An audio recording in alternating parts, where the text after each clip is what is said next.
예, 이런 혹서기 그리고 또 휴가철인데 많은 성황을 이루어져서 감사드립니다. 우리는 요즘 어느 곳에 가든지 제4차 산업혁명 시대를 화두로 꺼냅니다. 사실 2016년 다보스 포럼, 우리가 알고 있는 세계 경제 포럼이죠. 에서 주제로 선택이 됐습니다. 그런데 의외로 올해 다보스 포럼의 주제는 무엇이었는가에 대해서는 우리가 잠시 좀 잊고 있다는 생각이 듭니다.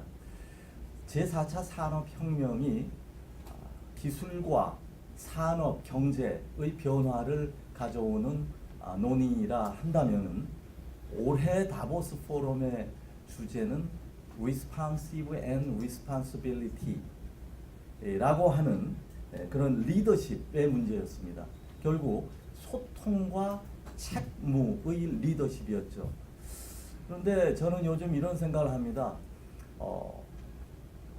트럼프 대통령의 등장이나 또는 우리 사회에서 지난 1년 동안 이루어졌던 사회와 정치적인 변화, 이런 것이 중앙에서 탈피해보자, 탈중앙이라는 측면도 있고, 또한 양극화와 그동안 누적된 불만의 표출 등등, 결국은 산업 경제와는 다소 동떨어져 있으면서 이 사회와 정치 구조를 바꿔보자라는 그런 의식이 싹튼 것이 아니겠는가.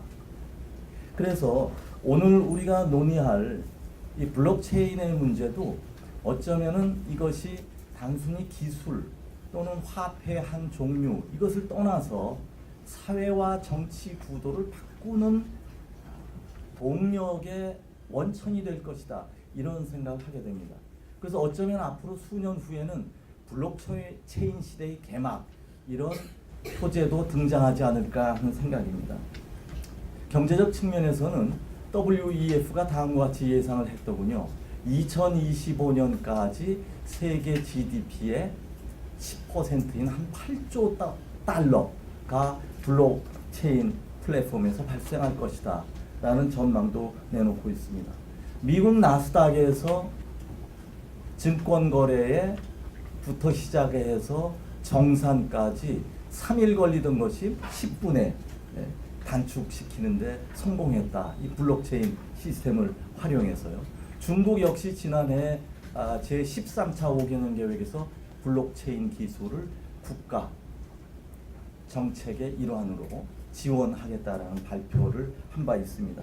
우리나라 역시 블록체인, 이것은 금융업계를 중심으로 해서 이루어지고 있는데, 그 논의가 비트코인이나 또는 이더리움, 이런 사이버 화폐 중심으로만 관심을 갖고 논의가 되어 있습니다. 그러다 보니 한쪽에서는 투기냐 또는 과열 양상도 빚어지고 있고요. 또한 이런 것이 일종의 위험성도 있고 한계도 있다. 그래서 너무 지나친 환상에서 벗어나야 된 것 아니냐, 이러한 경계해야 할 측면도 부각이 되고 있습니다. 오늘 무엇보다도 저희 키스텝에서는 제 소견은 이렇습니다. 이런 블록체인 기술 또는 시스템을 의사결정 과정 또는 정책결정 과정에 활용을 한다면은 상당히 많은 효율성을 찾을 수 있을 것이다. 특히 키스텝이 주관하고 있는 국가연구개발 사업의 기획, 그리고 과제의 선정, 자원의 배분, 평가 시스템 전반에 이 블록체인 시스템을 활용한다면은 투자 효율성뿐만이 아니라 향후에 우리가 그동안 목매 그리던 연구개발 투자에 대한 성과가 너무 낮다라고 하는 이 부분도 어느 정도 극복해낼 수 있지 않을까 하는 생각을 하게 됩니다. 오늘 발제를 해주실 우리 차의과대학교의 융합경영대학원 이영환 부원장님께 감사드리고요. 또 토론자로 참석해 주신 고려대학교의 김영준 교수님, 또 페이게이트의 박소영 대표님, 잠시 일 때문에 좀 늦으신다고 하셨습니다. 그리고 애트리 한국전자통신연구원의 임명환 박사님께 감사의 말씀 드리면서 오늘 우리의 논의가 또 새로운 시대의 변화를 가져오는 계기가 되기를 바라면서 이만 말씀을 끝내겠습니다. 감사합니다. 제가 오늘 이렇게 정말 이런 자리에 나와서 이렇게 설명드리게 된 거, 블록체인에 대해서 설명드리게 된 거에 대해서 정말 영광으로 생각합니다. 그래서 오늘 여러분들이 가져가실 키워드는 블록체인하고 연결돼서 죄송합니다.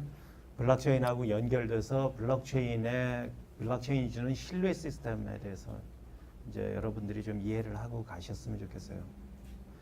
여러분들 슈퍼맨 좋아하세요? 슈퍼맨이 어느 혹성에서 왔는지 혹시 아세요? 아세요? 그렇죠, 그렇죠. 크립톤. 우리 슈퍼맨 매니아들은 그거 알잖아요. 크립톤에서 왔다. We are Kryptonians 이러고서는 우리 크립톤에서 온 사람들이야 이러고. 요즘은 슈퍼맨이 잘 안 나옵니다. 왜냐하면 공중전화 부스가 없어가지고 공중전화 부스에 들어가서 그 옷을 갈아입어야 되는데 한 바퀴 돌아야지 옷이 갈아입히거든요. 근데 공중전화 부스가 없어요.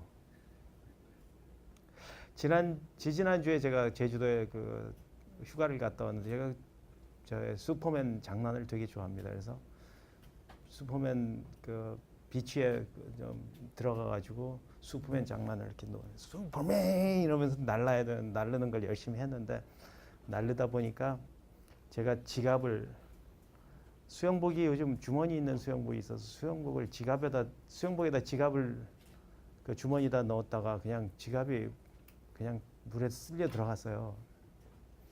그래갖고 우리 집사람한테 이거 슈퍼맨 하지 말라고 그런 지저분한 거 하지 말라고 야단을 무시무시하게 많이 맞았거든요. 근데 야단을 맞고 나서 제가 그 아이디 바꾸는 작업이 얼마나 어려운지요. 정말 이상하게 온갖 때 다 걸리더라고요. 근데 어제 짜잔 그러고 제 지갑이 도착을 했습니다. 그 중문 그 비치에 그 떨어뜨린 바닷물에 떨어뜨린 지갑이 어제 기적적으로 돌아왔습니다. 그게 신뢰 시스템입니다. 신뢰 시스템. 우리 사회가 주는 신뢰 시스템이 슈퍼맨 필요 없이도 신뢰를 할 수 있는 사회가 되면 참 좋겠다 하는 게 늘 우리의 바람이 아닙니까? 그죠? 슈퍼맨은 언제 나타나냐면은 공중전화 부스에서 나타나는 게 아니고 실제로 우리 평소에 위기가 발생하면은 나오는 거 아닙니까? 우리 사회에 신뢰를 주는 시스템을 어떻게 빌드할 거야 하는 고민이 블록체인에서 시작될 수 있다 하고 제가 오늘 말씀을 드리려고 합니다. 그래서 그게 여러분들한테 지금 오늘 첫 번째 들리는 메시지입니다. 제가 말씀드리려고 하는 것은 블록체인의 신뢰 구조를 가져올 수 있는 시스템으로서 블록체인 시스템에 대해서 설명을 하려고 합니다. 그런데 우리가 하려고 그러는 건 그거보다 먼저 하려고 그러는 돈 버는 얘기부터 먼저 해야죠. 그죠? 돈 버는 얘기 해야 되는데 요즘 비트코인 좀 사셨어요? 저는 비트코인 샀다가 작년에 1200불일 때 팔고 나왔어요. 근데 이게 3000불 될 줄을 누가 알았겠어요? 너무 아쉬워요. 너무 아쉬워요. 그것도 뭐 제가 투기 목적으로 샀다기보다 학문적인 욕구에 의해서 학문적으로 이게 도대체 어떻게 이게 되는 거야 좀 알고 싶어가지고 사고팔고를 좀 했는데 1200불, 1300불 이렇게 올라가다가 갑자기 800불로 떨어지더라고요. 그래서 800불로 떨어지고 나서 이게 이제 팔아야 될 시기인가 보다 하고 200불에 샀었거든요. 그래서 200불일 때 사가지고 지금 1200불이면 얼싸 좋다 그러고 팔고 나왔는데 나중에 보니까 이게 3000불이 되더라고요. 돈 좀 버셨어요? 요즘 이더리움도 비슷합니다. 비트코인, 이더리움. 그거에 대해서 오늘 얘기를 먼저 해야 되는데 그러기 전에 이제 그 돈이 어떻게 되는지는 우리가 지금 나중에 가서 돈에 대한 얘기는 좀 하겠습니다. 그런데 실제로 블록체인은 어떻게 만들어졌냐 하면은 블록체인은 기본적으로 이제 약간에 대해 여러분들이 다 전문가시니까 이런 거 뭐 알 필요 이미 다 알고 계시지만 제가 약간 이제 설명을 하면은 이 사이버 세상에서 인터넷상에서 돈을 주고받고 싶은 거예요. 돈을 주고받고 싶은데 내가 1, 2, 3, 4 그러고 왜 0101 하고 인터넷에 모든 그 데이터는 0101이니까 0101 하고선 신사임당에 이거 신사임당하고 똑같은 거야. 그러고 5만 원 이러고선 주면은 아무도 안 믿을 거 아닙니까? 그래서 그 뒤에 들어가는 그 시스템을 신뢰할 수 있는 시스템을 만든 게 블록체인 시스템입니다. 간단하게 말해서 그렇습니다. 그래서 실제로 0101하고 돈은 주지 않지만 거래 시스템을 만들어서 거래라는 것을 우리가 다들 갖고 있는 거래 장부를 다들 갖고 있게 해가지고 그 거래 장부에서 모두 거래 장부를 다 알게 하자. 그러면 내가 0101 하고 내가 이거 신사임당 5만 원 줄게. 그럼 5만 원 주면은 받는 사람도 그게 카피되지 않는다는 확신만 있으면은 5만 원이라고 받을 거 아니냐 하는 게 블록체인의 기본적인 아이디어입니다. 그래서 0101 내가 돈 준다 그거보다는 거래 장부를 내가 0101 돈 줬어 하고선 레코딩 하는 게 레코딩 하면은 쉽게 정리가 된다는 거죠.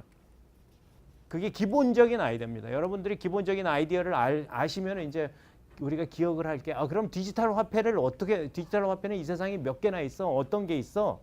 이라고 생각하셔야 되는데 디지털 화폐라는 게 이제 각국이 만들어낼 디지털 화폐가 있을 거고요. 아니면 여러분들이 좋아하시던 옛날에 도토리 있을 거고요. 도토리 많이 쓰셨죠? 젊은 사람들은 우리 도토리 싸이월드에서 많이 썼어요. 그죠? 일촌 맺어갖고 서로 도토리 주고받고 그런 게 이제 사이버 세상의 화폐입니다. 사실은 여러분들이 잘 모르는 것 중에 하나가 우리나라가 사이버 화폐에 관해서는 굉장한 선진국이에요. 왜냐하면은 우리는 실제로 여러분들이 실용하고 있는 티머니 그게 사실은 사이버 머니입니다. 사이버 디지털 머니입니다. 그래서 우리나라가 디지털 머니가 후진국이냐? 그렇지 않다는 거예요. 이미 많이 사용하고 있고 잘 사용하고 있고 전 세계에서 가장 잘 사용하는 나라 중에 하나가 우리 티머니입니다. 티머니. 선진국이에요. 선진국. 그런데 이제 최근에 나온 블록체인 기반 암호화폐에 대해서는 우리가 잘 모르죠. 오늘 그런 거에 대해서 좀 얘기를 해야 되는데 그 화폐에 대해서는 여러분들이 우리는 학문적으로 얘기해야 되지 않습니까? 그래서 학문적인 실제로 돈 주고받는 거는 별로 얘기 안 하고요. 블록체인이 뭔가에 대해서 좀 얘기를 하려고 그러는데 블록체인에 대해서는 얘기한 사람들이 이 세상에 참 많습니다. 그래서 블록체인이 향후 밥 그라이필드라는 사람은 향후 10여 년 이상을 생각할 수 있는 가장 큰 기회 중에 하나를 제공하는 기술이다 이라고 얘기했습니다. 또 다른 사람은 단 탭스캇이라는 사람은 여러분들이 아는 기술들 소셜웹, 빅데이터, 클라우드, 로봇, 인공지능보다도입니다. 향후 10년간 우리 사회를 바꿀 수 있는 그 기술 중에 가장 크게 바꿀 수 있는 기술 중에 기술이다 하고 이야기했습니다. 또 빌 게이츠도 이건 저희 번역이 안 돼서 잘 그냥 영어로 그냥 써버렸는데 toward the force 테크놀로지 기술적으로 그 테크놀로지의 포스를 가져오는 그런 저기라는 거죠. 기술이라는 거죠. 물론 저도 또 한마디 해야 되지 않습니까?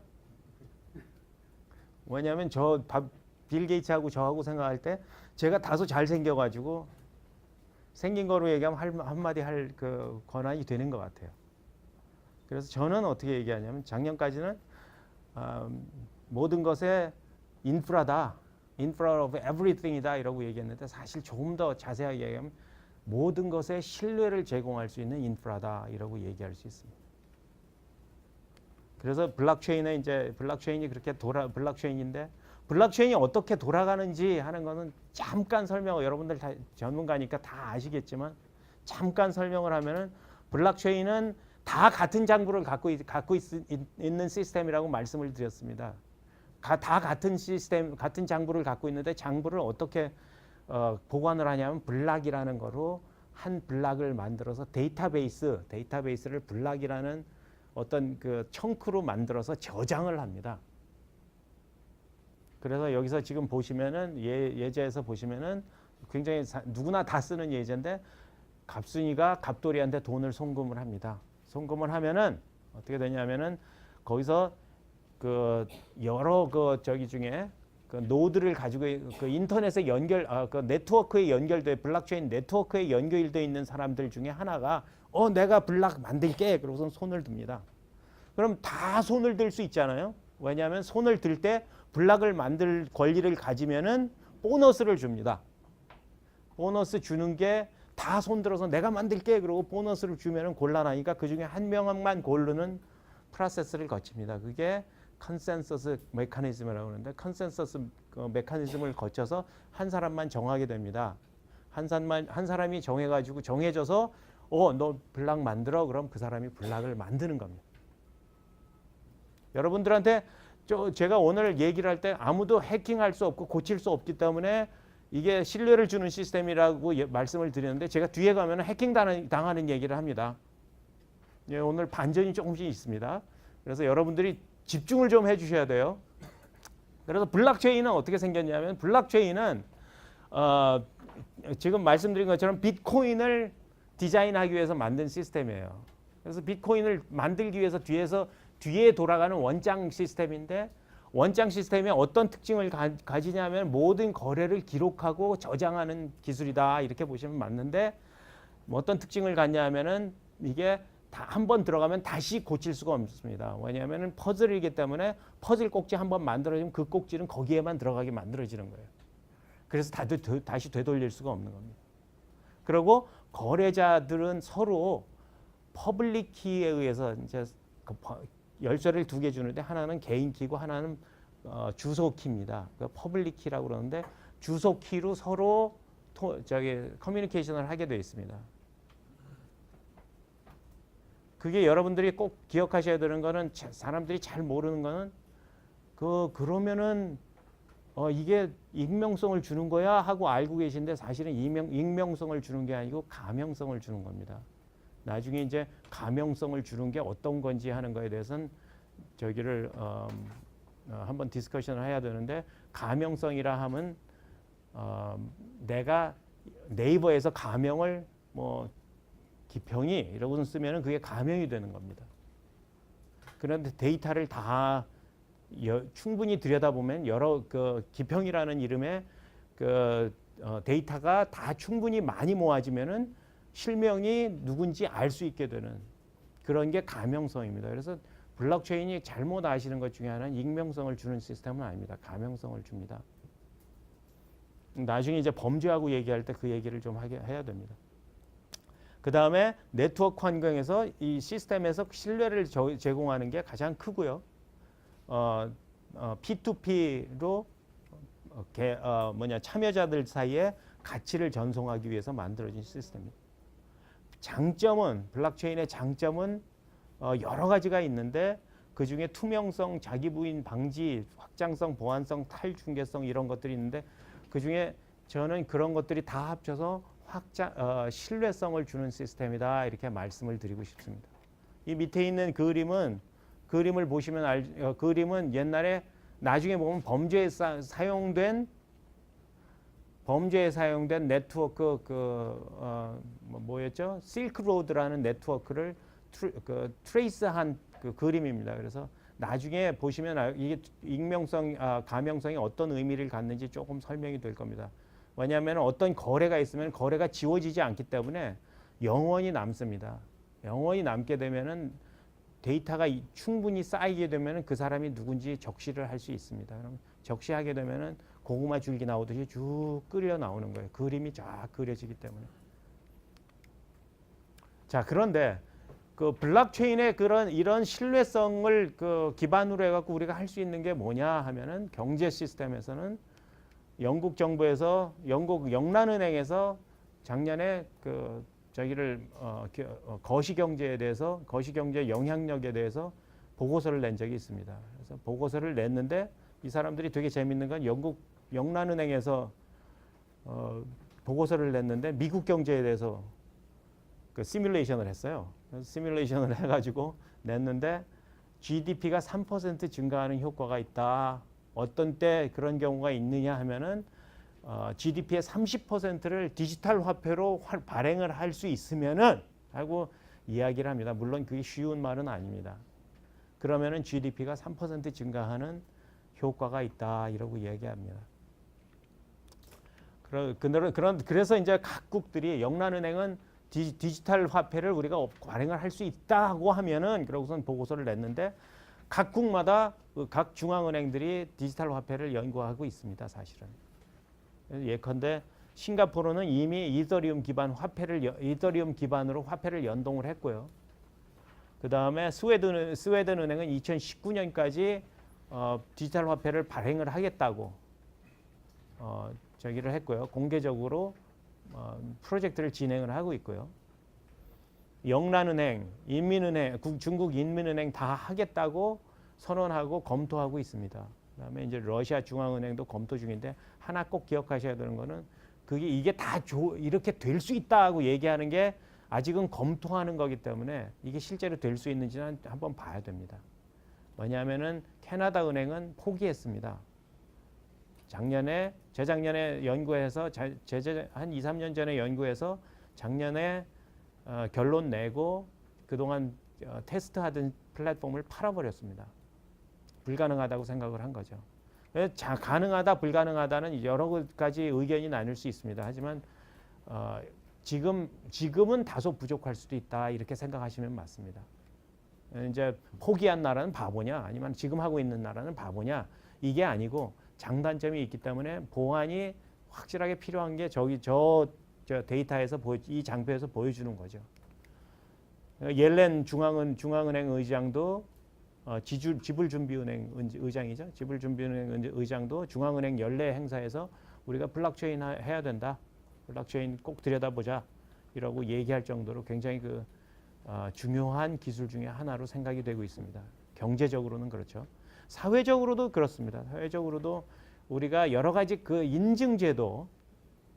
인증제도를 아까 보셨지만 불가역적으로 우리가 시스템을 데이터를 만들어줄 수 있기 때문에 불가역적으로 만들어준다는 뜻은 무슨 뜻이냐면 무슨 인증 데이터가 굉장히 쉽게 만들어질 수 있다는 겁니다. 그래서 인증 데이터 우리가 지금 저 같은 경우 우리 국가는 국가 전체가 인증 국가인 것 같아요. 뭐 인증 제도를 그렇게 많이 하는지 제가 이제 어디 박사도 하고 뭐 이거 다 했는데 인제 와서 졸업증명서 내라고 그러고 학부 졸업증명서 내라고 그러고 학부 더 기가 막힌 거는 학부 성적증명서 내라고 그럴 때 어휴 근데 사실 서류 처리하는 사람들은 그게 다 당연한 걸로 생각되는데 당연한 걸로 생각하고 하지 않습니까? 우리나라는 모든 게 제가 외국에서 오래 살다 온 사람이라서 우리나라에서 가장 놀란 게 모든 게 인증 갖고 행정 처리 갖고 돌아가는 거는 우리나라밖에 없다고 생각하는데 행정 처리에 대해서 고통받는 사람들은 다 알 거예요. 그죠? 이럴 때 공중전화 부스가 있어갖고 슈퍼맨이 확 없애버려야 되는데 그게 잘 안 되는 거죠. 그죠? 그런 것들을 우리가 사실은 블록체인 갖고 인증 시스템을 만들 수 있는 계기가 될 수 있다 이거죠. 특히 등기. 나는 미국 시민권이 있는데 미국 시민권이 있다고 그래서 인감을 안 만들어도 되는 줄만 알았어요. 그랬더니 인감 없이는 살 수 없는 나라가 또 한국이더라고요. 인감 없애자고 그런 게 벌써 몇십 년 된 것 같은데 하나도 안 바뀐 게 인감 시스템이고 등기 시스템이고 그렇다는 거죠. 국가 이런 기록 관리 시스템도 한번 임뮤터블하게 불가역적으로 만들 수 있다는 점에서는 이런 게 필요하다, 이런 게 가능하다는 거죠. 정치도 요즘 정치 정당들이 막 나오기 시작했어요. 블록체인 정당들이. 그래서 블록체인 정당들은 어떻게 하냐면은 모든 투표를 블록체인 갖고 투표를 합니다. 호주에서 맨 처음 나왔는데 호주의 플럭스당, 사실은 플럭스입니다. 호주의 플럭스당이나 스페인의 포데모스당, 덴마크의 자유연합, 빈네이션 이런 당들이 막 나오기 시작했어요. 우리나라도 조만간 나올 거라고 생각합니다. 그런데 이제 여태까지는 사회적, 경제적, 무슨 정치적인 변화가 이런 게 가능하다고 말씀드렸는데요. 사실은 이제 문제점에 대해서는 좀 얘기를 해야 돼요. 비트코인 이제 코인에 대해서 이 블록체인의 진화 과정을 이렇게 가끔 제가 들여다보면요. 블록체인의 진화 과정은 어떻게 되냐면 저 맨 윗줄에 사실은 한 5개 그려놨는데 지금 한 2,000개쯤 그리면 코인이 한 2,000개쯤 돼 있습니다. 2,000개도 넘을 거예요 아마. 제가 마지막으로 체크했을 때가 작년 언제였는데 그때쯤 한 1,800개 됐으니까 지금 2,000개가 훨씬 넘었을 겁니다.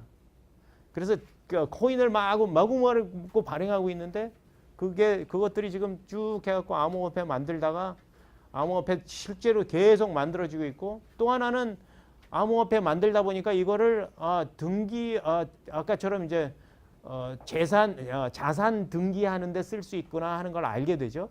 자산 등기하는 걸 쓸 수 있다 하는 걸 알게 되니까 그러면 그거 자산 거기다가 비트코인에다 넣어서 쓰자. 대부분이 근데 참 비트코인에 대해서 얘기를 하는데요. 대부분이 사실은 비트코인 블록체인 베이스입니다. 저 코인들이 대부분. 비트코인 블록체인이 굉장히 잘 만들어졌어요. 그래서 비트코인 블록체인이 저렇게 맨 위에 800개 넘게 지금 한 2,000개 넘는 것 중에 실제 트레이딩 되는 거 한 800개쯤 되는데 800개 넘는 것들이 지금 트레이딩 되는 중입니다. 그런데 그러다 보니까 재산을 등록할 수 있으니까 재산 등록하는 코인에다가 비트코인에다가 재산 등록하는 걸 만들다가 재산 등록하는 것만 하니까 좀 불편하니까 비트코인에다 재산 등록하지 말고 그냥 비트코인을 하나 만들어 갖고 자산 등록용 코인을 하나 만들자 해 갖고 만드는 것들이 저 뒤에 나온 자산 중심 코인들입니다. 그래가지고 그 다음에 하다 보니까 그러지 말고 플랫폼을 만들어야 되겠구나 하고 플랫폼을 만들기 시작하는데 아까 비트코인도 사실은 플랫폼입니다. 그래서 비트코인 플랫폼이나 그 다음에 나오는 뭐 여러 가지 플랫폼들이 있는데 그중 여러분들이 많이 들은 건 이더리움이라는 플랫폼일 겁니다. 근데 이 플랫폼들이며 이런 블록체인들을 잘 보셔야 되는 게 이게 누가 그 학문적으로 공부해서 만들어내는 게 아니고 그냥 개인이 나는 이런 코인 하나 만들었으면 좋겠어 그러고 설계를 합니다. 설계를 해갖고 오늘 내가 생각에 기분도 꾸리하고 날씨도 꾸리하니까 내가 비트코인은 2,100만 개밖에 안 만들어졌는데 난 4,200만 개 만드는 코인 하나 만들 거야.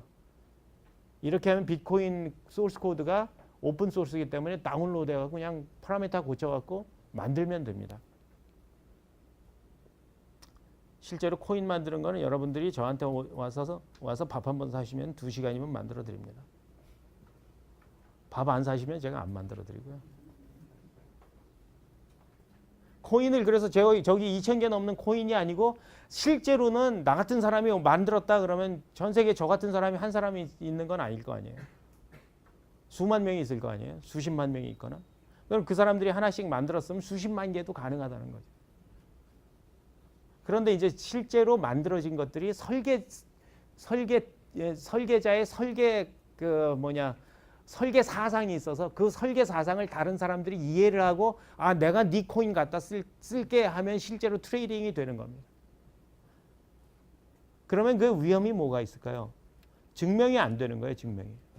학문적으로 연구가 부족해 버리기 때문에 뭐가 되는지 그 뒤에 뭐가 있는지 이 사람이 내가 사기를 치려고 그런 게 아니고 어떤 에러가 있는지 뒤에 알 수가 없는 겁니다. 그래서 보통의 학문은 어떻게 생겼냐면은 보통 인공지능 기술이다 그러면 인공지능 기술은 1956년에 다트마트 저기서 컨퍼런스에서 시작해갖고 계속해서 지금까지 60년, 50년, 60년 동안 70년입니까? 60년, 70년 동안 이게 숙성이 되고 나서 이제 산업화가 되는데요. 그러니까 학문적 연구가 되고 나서 나중에 산업화가 되는데 블록체인의 문제는 어느 날 갑자기 사토시 나카모토라는 사람이 익명을 그것도 실명이 아니고 익명 쓰는 사람이 어느 날 나타나고 나 이렇게 코인 만들 거야. 그러고 백서를 쓰는 겁니다. 백서 쓰면서 백서 잘 쓰였어. 그러면서 사람들이 괜찮은데 그리고 서로 사고팔고를 하는 거예요. 그죠? 이 위험이 있는 거죠. 그래서 요즘 대부분의 이니셜 코인 오퍼링이라고 하는데 ICO라고 합니다. ICO는 멋있게 만든 말이고요. 저도 ICO를 한번 하고 싶은 욕심이 좀 있는데 왜냐하면 2시간이면 하나 만드니까요. ICO를 할 수 있는 ICO라는 말은 무슨 뜻이냐면 코인을 내가 만들 테니까 팔게 이겁니다. 그래서 내가 만든 디자인, 내 설계 사상은 이런 거야 하고 이야기를 하는 겁니다. 그래서 그거를 이해하시는 분들은 사기 시작할 거고 판매하고 서로 사고 팔고를 할 겁니다. 그래서 생기는 것들이 블록체인 기반 코인들인데요. 문제는 이제 이더리움이 대표적으로 이제 여기서 나쁜 예로 제가 들고는 있는데 그렇게 그리 나쁜 예는 아닙니다. 또 이더리움은 어떤 그 사상을 갖고 만들었냐면은 이더리움은 스마트 계약에 쓸 수 있게 우리는 만들겠다 하고 디자인을 했어요. 이미 이더리움이 스마트 계약에 사용할 수 있게 만들겠다 하고 만들었다는 말은 무슨 뜻이냐면 그거에 적합하도록 디자인이 되어 있습니다. 그래서 예컨대 이더리움은 비트코인은 2,100만 개만 만들도록 설계가 되어 있는데 2,100만 개 이상은 나갈 수가 없도록 알고리즘을 만들고 그렇게 설계를 했습니다. 근데 이거는 무한대로 만들어지게 만들었습니다. 설계를 했습니다. 설계를 그렇게 무한대로 만들고 스마트 계약에 의해서 만들었다는 말은 요즘 비트코인이나 뭐 이런 건 희소성에 의해서 사고 팔아도 된다고 그러는데 이더리움은 희소성이 없어야 되는데 사고 파는 것도 좀 이상하죠. 제가 이해 못하는 부분 중에 하나인데. 근데 이더리움 같은 경우 가장 큰 문제는 뭐냐면은 이더리움을 가장 큰 문제라고 얘기하기는 좀 나쁘고요. 장점으로 이 사람들이 내세운 건 뭐였냐면은 이게 튜어링 완전성을 갖는다 이러고 얘기를 하고 사람들한테 그 세일즈를 했습니다. 세일즈 피치가 그거였는데 세일즈 피치가 이게 튜어링 완전성을 갖는 코인입니다. 그러고 얘기했는데 튜어링 완전성이라는 게 여러분들이 쓰는 컴퓨터하고 똑같다는 거예요. 여러분들이 쓰는 컴퓨터하고 똑같다는 것은 무슨 뜻이냐면은 컴퓨터를 쓰듯이 강력한 그 애플리케이션을 만들어서 실제로 오퍼레이팅 시스템 우리가 생각하는 그 운영 체제까지 만들 수 있는 그런 강력한 툴임에도 불구하고 무슨 뜻을 갖냐면은 모든 에러를 잡아낼 수 있는 그런 저기는 없다는 거예요. 이게 이제 나중에 저한테 개인적으로 물어보십시오. 제가 얘기하면서도 잘 설명이 안 되는 부분인데 튜어링 완전성은 프로그래밍 에러에 굉장히 쉽게 오픈됩니다. 아니면 프로그래밍 에러라기보다는 프로그래밍의 우리 컴퓨터 하는 사람들이 얘기하는 거는 이제 불확정성에 오픈돼 있다 이라고 얘기하는데 undecidable한데 한 문제에 오픈돼 있다 이라고 얘기합니다. 이게 장점이냐 하면은 그래 모르겠어요. 장점일 수도 있고 단점일 수도 있는데 확실한 거는 세일즈 피치가 이루어지면 안 되는 건데 세일즈 피치 이거 갖고 세일즈를 굉장히 크게 했는데 이분들은 그래가지고 해킹을 굉장히 심하게 당합니다. 작년 같은 경우는 이더리움을 가지고 스마트 계약을 만든 첫 번째 애플리케이션이 The DAO라는 애플리케이션이었는데 5,500만 불을 한 방에 당했습니다. 그래서 The DAO는 망했어요. 그 다음에도 여러 번 해킹 어택을 받는데 해킹 어택 당할 때마다 새로운 패치를 내놓고 그래서 올해 2월까지 5번 패치를 내서 하드 포크라는 걸 합니다. 그래서 하드 포크라는 걸 하는데 지난 주에도 7월 달에 코인대시를 이더리움을 쓴 코인대시라는 게 또 해킹을 당했다는 이야기를 들었어요. 그래서 이게 저기가 이더리움이 좋은 거냐 나쁜 거냐에 대한 이야기는 사실은 굉장히 컨트로버셜하고 굉장히 반박의 여지가 굉장히 많습니다. 하지만 이제 이더리움이 굉장히 좋은 거는 이런 계약서가 스마트 계약서가 이렇게 쉽게 쓰일 수 있다는 겁니다. 그래서 부동산을 A가 B한테 부동산을 사서 주는데 그 부동산이 언제 몇 시에 돈이 들어오는 순간 돈이 내 지갑에 돈이 이더리움 돈이 5,000개 찍히는 순간 그 명의 변경을 해줄게 하는 식으로 스마트 계약이 가능하다는 겁니다. 그게 한 문제예요. 제가 보는 한 문제는 학문적인 연구 없이 그냥 만들어져 놓고 자 이더리움 같은 경우는 19살짜리가 그냥 만들어 갖고 컴퓨터에 대해서 굉장히 잘하는 천재적인 청년이건 젊은이건 틀림이 없는데 학문적인 이해가 떨어져서 이게 튜어링 컴플리트가 그 튜어링 완전성이 무슨 뜻인지 저차도 모르면서 그걸 가지고 세일즈를 했다는 거죠. 그런데 정말 놀라운 건 전 세계 거의 대부분의 사람들이 그거에 속아 넘어갔다고 할 수는 없지만 그거에 넘어갔다는 거예요. 정말 놀라는 거죠.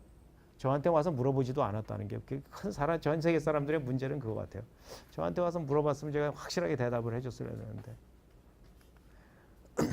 또 하나 문제는 또 어떤 게 있냐면은 이 마이닝을 하는 그 컨센서스 아까 손 이렇게 들면은 보너스 준다고 그랬잖아요. 보너스를 요즘은 12.5개 비트코인을 주는데 12.5개의 비트코인은 3,000불을 기준으로 하면 보너스가 36,000불인 겁니다. 3억이 좀 넘고 한 4억쯤 되죠. 그죠? 4억 원을 보너스로 주는 겁니다. 내가 권리만 가지면 블락 만들 수 있는 권리. 손 들고 나 블락 만들 수 있어 이러고 손 들어서 블락만 만들면은 4억 원이 탁 생기는 거예요. 매 10분마다 생깁니다. 매 10분마다 4억 원을 보너스로 주기 때문에 마이닝이라고 하는 프로세스인데 마이닝이 굉장히 중요한 돈 만드는 비즈니스가 됩니다. 그래서 마이닝 기기들이 막 발달을 해요. 빠른 컴퓨터 가지면은 이거 할 수 있거든요. 이렇게 해가지고 마이닝 공장들이 만들어지다 보니까 이게 지금 태국에서 만들어진 그 저긴데요. 태국 공장에서 만들어 보니까 이거 나중엔 접지도 잘 안 돼 그래갖고 막 불 타버리는 이런 일도 있고요. 요즘은 마이닝 하는 게 거의 이런 수준으로 마이닝을 합니다. 그래서 여러분들 노트북 갖고 뭐 마이닝 한다 이런 거는 거의 불가능하다. 그래서 이런 자원 낭비에 대한 이게 대안으로 여러 가지 컨센서스 메커니즘이 제한되고 있고 실제로 여러 코인에서 사용되는 거 있습니다. 그게 한 가지 이제 문제고요. 그럼에도 불구하고 많은 경우 지금 다른 컨센서스를 썼으면 좋은데 비트코인이나 뭐 이런 그 코인들은 그 마이닝 메커니즘을 선호를 하더라고요. 성능은 물론 이제 지금 비트코인 같은 경우에 10분마다 만들어지는데요. 이더리움은 10초마다 만들어지고 하는데 우리가 실제로 아까 이제 그 캐나다 정부가 화폐를 만들다가 포기한 이유 중에 하나는 이런 겁니다. 사실 10초마다 만든다고 하면은 트랜잭션 그 거래를 몇 개나 초당 몇 개나 그 핸들할 몇 개나 처리할 수 있는데 이런 게 굉장히 그 제한되어 있기 때문에 이런 것들을 풀 수 있는 방법이 아직은 안 나왔는데 나오지 않는 한 디지털 화폐를 블록체인 기반 디지털 화폐를 만들 수는 없다. 아까 얘기가 영란은행이 디지털 화폐를 만들기만 하면은 매크로 이코노믹스의 GDP가 3% 증가하더라 이러고 보고서가 나왔지 않습니까? 그런데 사실은 그게 지금은 좀 어렵다 하고 생각하게 되는 거죠. 이런 것 때문에. 또 하나는 비트코인의 가격, 거의 모든 사이버 코인의 가격은 중국에 의존하고 있습니다. 중국이 거의 뭐 중국에 대해서 비하할 생각은 없지만 중국에서 아무래도 이제 지하 경제 사이즈가 중국은 크니까 지하 경제에서 나오는 돈들이 비트코인 같은 경우 전 세계 한 85%에서 90%를 거래를 하고 있습니다. 그래서 그렇기 때문에 지금 보시면 이 표에서 보시면 알지만 중국 위안화가 평가절하가 되면은 비트코인 그 화폐 가치는 기하급수적으로 상승을 합니다. 그래서 여기서 보시면은 6불 40 달러당 6.4 위안에 6.5 위안에서 6.8 위안까지 한 5% 올랐는데 5% 죄송합니다. 평가절하가 됐는데 비트코인 가격은 거의 400불에서 700불까지 800불까지 봐도 좋을 만큼 증가를 했습니다. 그래서 한 200% 증가를 한 케이스가 되는 거죠. 그래서 이제 그런 중국의 어떤 정책을 쓰느냐에 따라서 비트코인이나 사이버머니의 가격은 직접적으로 연관이 되어 있습니다. 작년에 제가 1,200불에 팔고 나온 이유 중에 하나는 중국 정부에서 거래소들 불러갖고 말 한마디 했더니 아무것도 아니었는데 800불로 딱 떨어지더라고요. 1,200불에서. 그러고선 살살살살 올라가고 1,200불로 다시 올라가길래 저는 그냥 싹 팔고 나왔습니다. 잘했죠? 그런데 실제로 블록체인 이런 크립토 화폐의 가장 큰 문제는 이게 범죄의 대상이 된다는 거예요. 그래서 이게 가명성, 아까 얘기한 것처럼 가명성을 주는데요.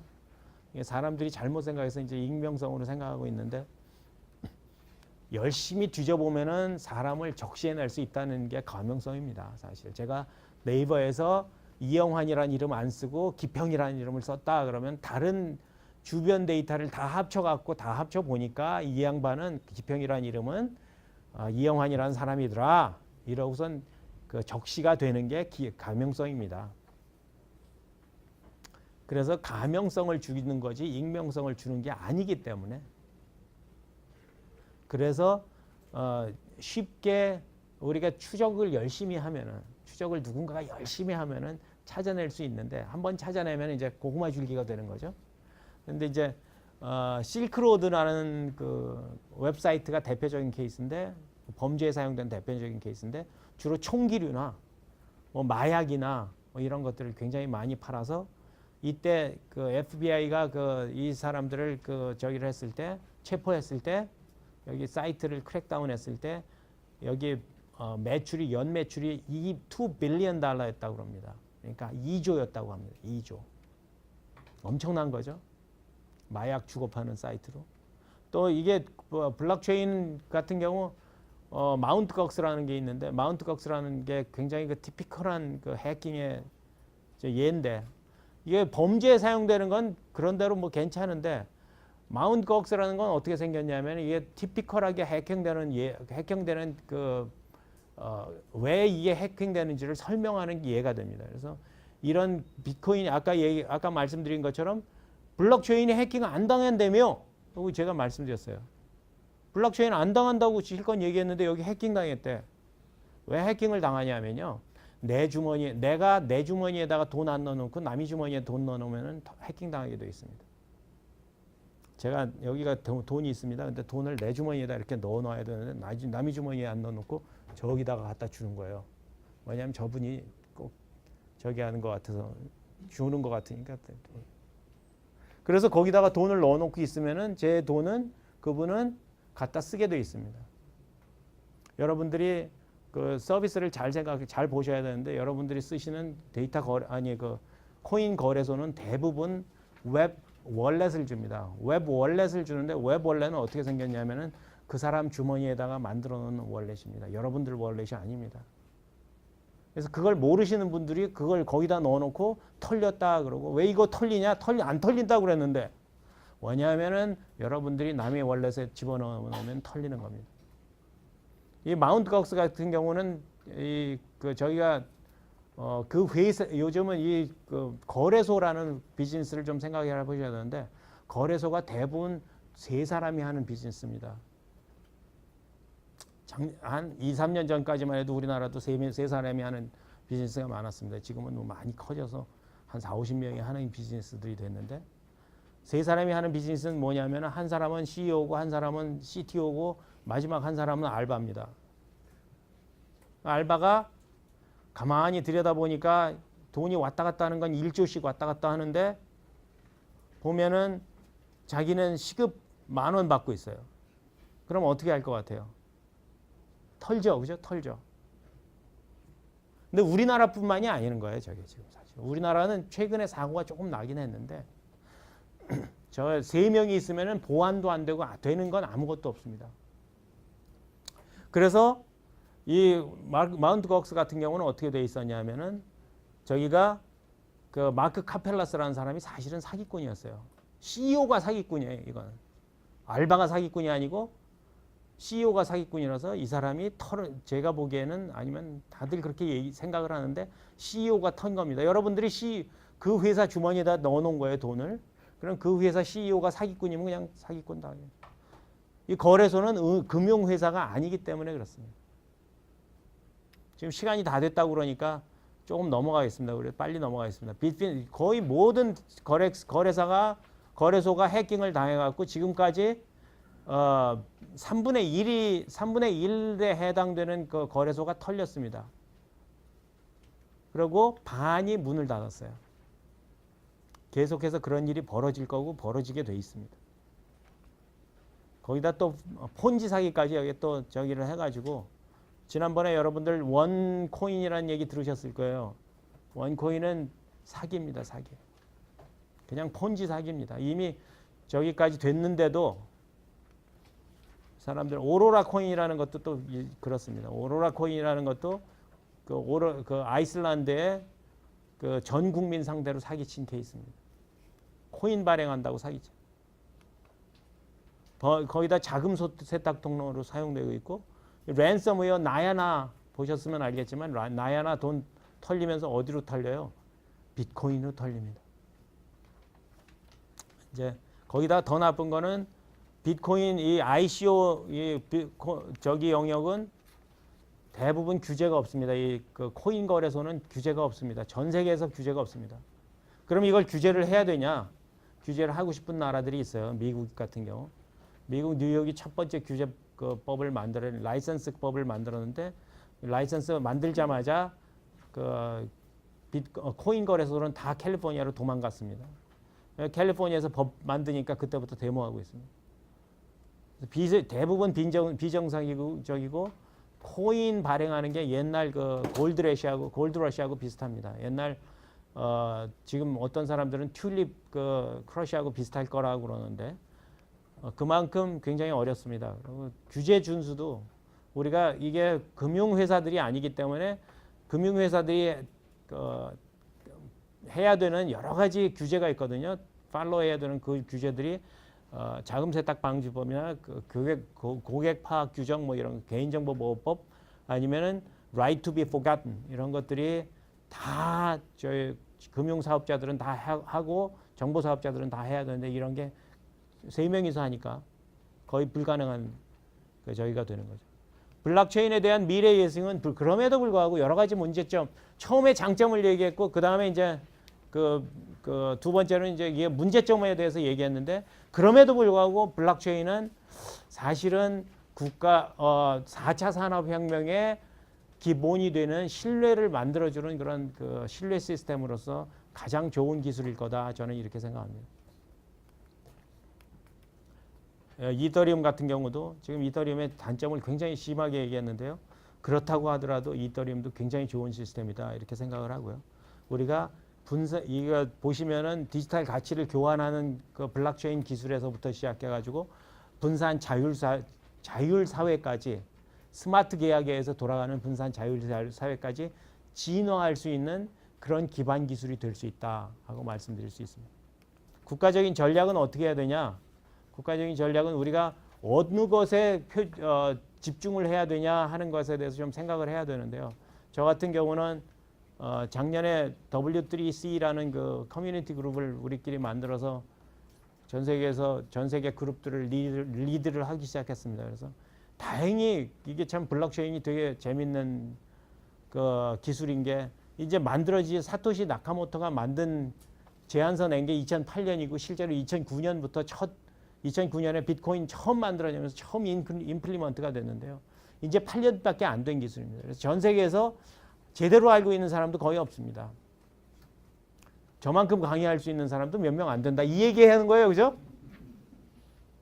그런데 작년에 저희들이 W3C 만들어가지고 한국 사람들이 W3C 만들어서 커뮤니티 그룹을 만들어서 표준화 시작하자 그러고 만들어서 작년에 했습니다. 지금은 한국하고 미국이 주도를 해서 하고 있는데 이거 되게 어려워요. 매주 해갖고 누가 돈 주는 것도 아니고 매주 들어가서 디스커션하고 뭐 하자 해야 되는데 W3C를 하고 있고 요번에는 ISO에서 그 TC307이라는 그룹을 만들었습니다. 요번에 갔다 오면서 저희 같은 경우는 아이덴티티에 대해서 저기를 했습니다. 우리가 주도를 하겠다 그랬습니다. 국제 표준을 주도를 하겠다 그랬는데 실제로 ISO에서 만든 그 그룹은 5개가 있습니다. 그래서 참조 구조, 보안, 정보 보호, 아이덴티티, 스마트 계약, 유즈 케이스 이랬는데 이게 기술력이 되는 미국 같은 데는 자기네들이 참조 구조 만들겠다. 왜냐하면 자기네들이 기술을 만들어 놓으면 다른 사람들이 다 따라 표준으로 만들어 놓으면 다 따라올 거니까. 우리는 그 기술이 안 되니까 그건 못 하겠더라고요. 그래서 우리 생각은 제 생각에는 이제 우리가 아이덴티티에 대해서 굉장히 오래 해왔거든요. 그래서 오래 해왔다는 건 무슨 뜻이냐면은 우리가 공인인증서 있지 않았습니까? 여러분들이 제일 미워하는 우리나라에서 제일 미워하는 시스템이 뭐예요? 공인인증서, 그죠? 국민적으로 미워해요. 근데 공인인증서 시스템이 그리 나쁘지 않은 시스템이에요. 여러분들이 꼭 기억하셔야 되는 게 공인인증서가 나쁜 건 뭐예요? 나쁘냐면 거기 액티브엑스가 붙어서 다녔기 때문에 문제가 되는 거지. 공인인증서 자체는 사실은 그리 나쁘지 않은 시스템이고 표준에 가까운 시스템입니다. 표준에 가깝다는 건 무슨 뜻이냐면은 우리나라가 공인인증서를 늘 임플리먼트를 할 때 그 특허를 갖다가 써야 되는데 남이 특허 갖다 쓰기 싫어갖고 우리 특허 만들어서 우리가 넣어서 만든 그 기술이에요, 사실은. 그래갖고 국제 표준하고는 약간의 차이는 있습니다. 하지만 국제 표준에 가까워요. 그리고 정말 좋은 거는 우리가 공인인증서를 2002년부터 15년간 죽자사자 사용해 왔어요. 그래서 거기에 대한 우리가 익스피리언스가 굉장한 노하우가 있습니다. 그러면서 전 세계의 그 그걸 PKI 방식이라고 해요. 공인인증서라는 게 PKI 방식이에요. 공인인증서 전 세계에서 이런 시스템이 만들어지고 있어요. 실제로 인도나 에스토니아나 아니면은 네덜란드나 뭐 이런 나라들이 한국, 네덜란드, UK는 이미 옛날에 만들었고요. 에스토니아, 인디아, 미국이 만들 것 같아요. 미국에 작년에 보고서 나온 게 미국에서 만들 것 같아요. 아마 전 세계에서 만들어질 거고 우리가 표준 그 BKI 시스템을 인증서 시스템이 아마 유엔에서 추진하고 있지만 표준화가 될 것 같아요. 그런데 PKI 시스템 말고 인증 시스템은 2개가 갈 거다. 국가 식별 시스템은 2개가 진행이 될 거다. 저는 그렇게 생각합니다. 2가지가 진행이 될 거다 이렇게 생각합니다. 하나는 우리가 생각하는 공인인증서 시스템처럼 가는 방식하고 또 하나는 블록체인 기반으로 가는 시스템일 거다. 해갖고 이번에 ISO 가서 저 아이덴티티를 우리가 주도를 하겠다 그러고 가져왔습니다. 그래서 제가 거기 의장을 맡고 있습니다. 그래서 각종 국가 기록도 우리가 만드는데 블록체인 기반으로 데이터 활용을 하는 방식으로 우리가 만들어야 된다. 이런 식으로 저는 생각했습니다. 우리가 신뢰가 부족하면은 이런 일이 벌어집니다. 우리 작년에 정말 어려운 시간을 겪었는데 가장 이렇게 어려운 시간이 왜 나왔냐면 국가적으로 신뢰가 무너졌기 때문에 그랬습니다. 우리가 신뢰를 레스토어하려고 신뢰를 다시 만들려고 그러면 우리 사회에서 사회, 경제, 정치 거의 모든 사회 분야에 있어서 정치 분야에 있어서 그 국가 시스템에 있어서 우리가 어디부터 시작해야 되냐면 우리나라의 그 신뢰를 다시 재정비하는 그 시작점이 있어야 되는데 저는 블록체인이어야 된다 이렇게 생각합니다. 하지만 그럼에도 불구하고 지금 가장 당면한 문제는 뭐냐면은 저기 보시면 알지만 우리 코인 보시면 알지만 이더리움을 전 세계에서 가장 많이 사는 사람이 누구예요? 한국 분들입니다. 한국 분들. 이더리움을 이해를 하시고 사시는 겁니까? 하고 제가 물어보고 싶은데 물어볼 데가 없어요. 왜냐면 무조건 누가 사는지도 몰라. 근데 전 세계에서 지금 리스트 보면 1, 2, 3위 그러면 1, 2, 3, 1, 2등이 지금 한국에 있는 거래소가 이더리움을 사고 있습니다. 이더리움 왜 사니? 왜냐하면 무한 공급이 되는 코인인데 왜 사니? 이라고 물어보고 싶은데 그 돈을 엄청나게 집어넣는 분들이 있어요. 있기는. 왜 그러냐? 교육이 좀 필요해요. 사람들이 한국 분들이 요즘 묻지마를 너무 좋아하고 계신데 왜 투자하는지도 모르는데 그냥 묻지마 이러고선 투자하는 거예요. 우리나라가 가장 당면한 시급한 문제는 신뢰 시스템 갖다가 지금 인스탈 하는 것도 중요하지만 가장 중요한 건 교육이 필요하다 이렇게 생각합니다. 감사합니다.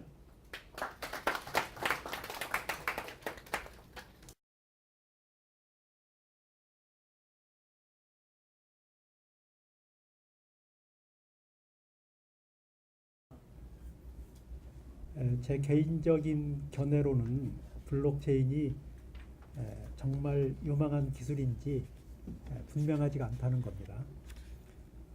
블록체인이 정말 그 유망한 분야가 하나 있는데 그건 여러분이 보시는 것처럼 그 지금 비트코인이나 뭐 이더리움이나 이런 데서 사용되고 있는 가상화폐입니다. 이게 이제 성공을 하니까 거기에 사용되고 있는 블록체인이 굉장히 그 유망할 거라고 하는 어떤 착시 현상을 일으키지 않았나 저는 이런 생각을 하게 됩니다. 가상화폐에서는 중앙은행이 없어도 되고 또 투명성을 제공을 하고 그 신뢰를 제공한다는 점에 있어서 아주 그 놀라운 기술입니다. 그렇지만 다른 분야에서 블록체인이 쓰려고 사용이 되려고 그러면 우리가 여러 가지 문제점을 해결을 해야 됩니다. 제가 오늘은 시간이 없어서 대략 한 8가지 정도만 정리를 해왔는데 첫 번째는 블록체인에는 책임지는 사람이 없다는 겁니다. 책임지는 사람이 없고 그것을 참여하는 사람들의 컨센서스에 의해서 이 동의를 받는 것이기 때문에 이것은 책임을 분산하고 전가하는 시스템입니다. 우리가 이런 점을 좀 이해를 해야 될 것 같고요. 두 번째, 우리가 그 블록체인에 담기는 정보가 항상 진실이라고 우리가 단정지어서 말할 수가 없습니다. 거기에 올라가는 정보는 이게 변조가 됐는지 변조가 되지 않았는지 우리가 그 디지털 해시 기술을 이용해서 확인을 하기 때문에 변조가 됐는지만 확인할 수 있습니다. 그래서 블록체인에 엉터리 정보가 올라간다고 해도 이걸 걸러낼 방법이 없습니다. 그 다음에 블록체인을 이용하면 거래 비용이 저렴하다는 주장이 아주 많습니다. 그것은 이미 구축된 그 인프라에 우리가 무임승차할 때 그런 얘기를 할 수가 있는 겁니다. 거기에 들어가는 비용을 우리가 실제로 다 지불을 한다고 그러면 그 비용이 만만치가 않습니다. 그 다음에 이제 그 투명성이 우리 블록체인의 장점이라고 그러는데 저는 이 투명성이 가장 심각한 문제라고 생각을 합니다. 블록체인에 올라가는 정보가 투명해서 좋은 분야도 있지만 대부분의 비즈니스에서는 사실이 아닙니다. 우리가 거기에다가 개인정보라든지 영업비밀이라든지 이런 거 절대로 올릴 수가 없습니다. 우리가 있는 것도 지금 숨기는 세상인데 이것을 거기다 올린다 하는 건 문제가 많습니다. 그 다음에 블록체인은 분산 제어 시스템입니다. 우리가 중앙 집중 시스템에서는 길목 하나만 지키면 문제가 해결이 됩니다. 그런데 분산 제어 시스템에서는 그 여기저기 길목을 굉장히 많이 지켜야 되고 그래서 거기에 굉장히 많은 비용이 들어갑니다. 그 다음에 아까 또 말씀드린 것처럼 컨센서스를 이뤘다고 해서 합의된 내용이 진실이라고 우리가 보장할 수도 없습니다. 그 다음에 우리가 이제 블록체인을 쓰게 되면 그 중개자가 사라진다고 이렇게 이야기를 하는데 중개자가 사라지는 부분도 있습니다. 어떤 비즈니스에서는 중개자가 사라지지만 대부분의 경우에는 중개자를 없앨 수가 없습니다. 그 다음에 또 하나는 이제 우리가 블록체인에 담기는 정보는 우리가 아까 그 비가역적이고 이뮤터블하다고 얘기를 했는데 그렇기 때문에 거기에 정보가 하나 잘못 올라가게 되면 이건 정말 심각한 문제가 발생을 해서 우리가 잊혀질 권리 관점에서 얘를 바라봐야 됩니다. 그 다음에 블록체인에 그 담기는 정보는 우리가 중앙 집중식이면 한 군데만 보관을 하면 됩니다. 그렇지만 블록체인에 담긴 정보는 여러 노드에서 다 보관을 해야 됩니다.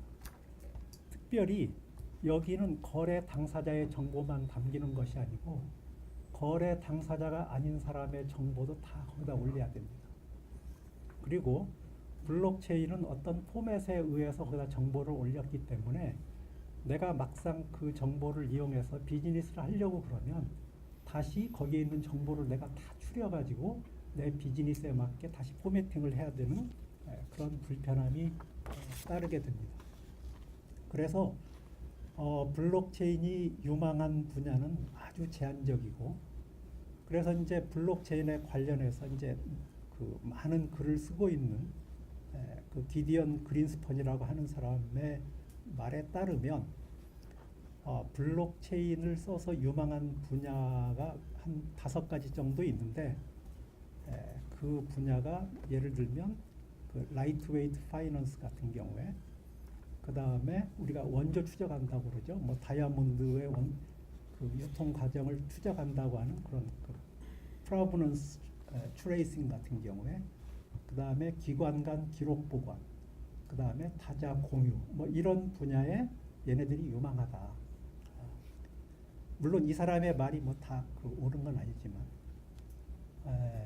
그래서 저는 블록체인이 만능의 보검처럼 소개되는 게 사실 굉장히 불편합니다. 마치 블록체인이 4차 산업혁명의 주역처럼 소개가 되고 있는데, 정말 그런지에 대해서는 냉철하게 분석을 해볼 필요가 있습니다. 예를 들어서 4차 산업혁명 이야기를 했던 클라우스 슈밥인가요? 이 사람이 한 얘기 중에 올해쯤이면 모든 가정에 3D 프린터가 하나씩 다 있을 거다. 그렇게 얘기를 했는데, 물론 뭐 미래를 예측하는 것이 그렇게 쉬운 일이 아니기 때문에 우리가 항상 뭐 미래 예측하는 것이 맞다고 할 수는 없지만, 그런 관점에서 우리가 한번 볼 필요가 있습니다. 물론 블록체인이 유용하게 쓰이는 분야가 있다고 생각을 합니다. 그런 분야를 찾아서 발굴하고 지원하는 일은 계속되어야 됩니다. 아직은 블록체인이 효과적으로 사용되고 있는 분야가 거의 없습니다. 그것은 블록체인의 문제이거나 응용 분야의 특성이거나 연구가 미진하거나 뭐 이런 여러 가지 이유가 있을 거라고 생각을 합니다. 그래서 오늘과 같은 심층 토론이 필요하지 않나 이렇게 생각을 합니다. 예, 이상입니다.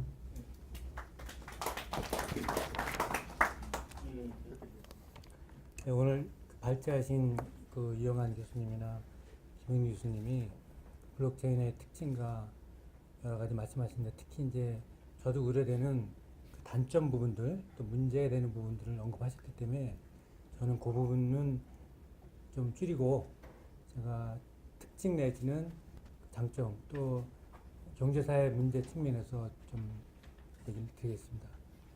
먼저 저는 이제 블록체인을 이제 공부하면서 느낀 게, 이거는 그 우리가 수천 년간 또는 수백 년간 이어왔던 그 중앙집권제의 어떤 경제사회 시스템에 변화되는 과정이 하나로 있지 않나라는 생각을 했습니다. 예를 들면 중앙화가 분권화, 분산화, 또 전국망이 지역망, 또 개인 개념인 P2P망, 또 국가 권한도 지방분권, 지방자치, 또 독점, 과점, 또 대기업, 중소기업, 소기업, 1인기업, 이렇게 우리 역사적으로 보면은 큰 변화의 흐름에서 이 블록체인의 시스템도 그 흐름에 같이 하지 않나라는 생각을 했고요. 그 다음에 또 이제 좀 철학적인 측면에서 봤을 때는 제가 이걸 공부하면서 블록체인이 추구하는 것이 무엇일까라는 의문을 많이 가졌습니다. 예를 들면은 우리가 사람이 본능적으로 끊임없이 자유를 추구하고 있는데, 그 자유는 어떤 식으로 구현될 것인가. 제가 생각한 거는 그 자유는 윤리와 정의를 근간으로 하고 자동과 자율로 구현되고 있습니다. 그래서 저는 그 블록체인 관련돼서는 항상 자유를 많이 강조하겠습니다. 자유를 강조하는 이유는 그 자유는 사람의 원칙에 따라 어떤 일을 하거나 자기 의지를 행동하고 규제하는 것이고, 자동은 사람 조정 없이 특정 장치에 의해서 사물이 조정되고 작동되는 것이죠. 그래서 최근에 인공지능과 로봇이 많이 확산되고 산업이라든가 인류 사회에 기여하고 있는데, 거기서 닥칠 문제점들이 많이 나오고 있습니다.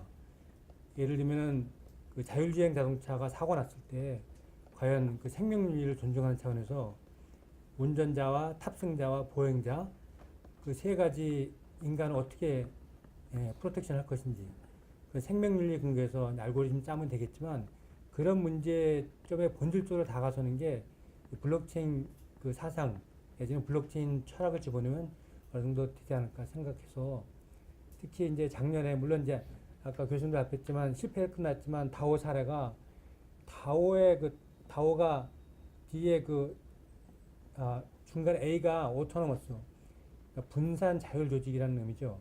그 자율이 그래서 블록체인 기반으로 한 그 핵심 그 키워드들이 자율이라는 용어들이 많습니다. 그래서 제가 되게 좋아하는 편이고요.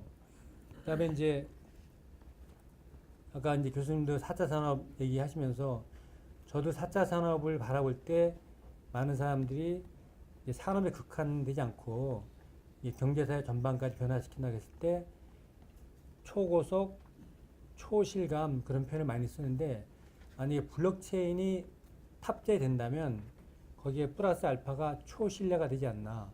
그래서 이 블록체인을 잘만 활용하면은 이런 초고속, 초실감, 초신뢰 사회를 구축하는데 좀 역할을 할 것으로 보고 있습니다.